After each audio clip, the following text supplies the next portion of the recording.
பிராச்சீனமான ஸ்லோகம்.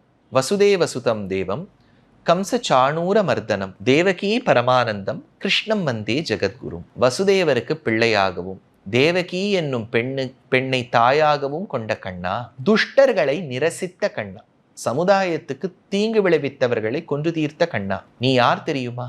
ஜெகத்குரு, உலகத்துக்கே நீதாம்பா குரு. அப்போ குருவா இருக்கக்கூடியவர் வாழ்நாளில் தான் போதனம் செய்ய வேண்டும். முதல்ல ப்ரீச் பண்ணணும். ஆனால் ப்ரீச் பண்ணுறதுக்கு முன்னாடி ப்ராக்டிஸ் பண்ணணும். எப்போவுமே ப்ரீச் பண்ணிட்டு ப்ராக்டிஸ் பண்ணக்கூடாது. வாழ்ந்து காட்டிய பிறகுதான் உபதேசிக்க வேண்டும். நான் வாழ்க்கை ஃபுல்லாக பொய்யை சொல்லிட்டு திடீர்னு ஒரு நாள் உண்மையை பேச வேண்டும்னா எல்லாரும் எனக்கு பண்ணி இத்தனை நாள் பொய் பேசினியேம்பா. அப்போ பல நாட்கள் நான் உண்மையை பேசி பழகி அப்புறம் ஒரு நாள் மக்களை பார்த்து சொல்லணும் உண்மையை பேசுங்க. கிருஷ்ணர் இவ்வளவு போதனை ஸ்ரீமத் பகவத்கீதையில கொடுத்திருக்காருன்னா, அந்த கீதையில சொன்னபடி முதலில் ராமனாக வாழ்ந்தார். ராமனாக கீதை வாழ்க்கை வாழ்ந்த பிறகுதான் கண்ணனாக வந்து பகவத்கீதையை உபதேசம் பண்ணார்.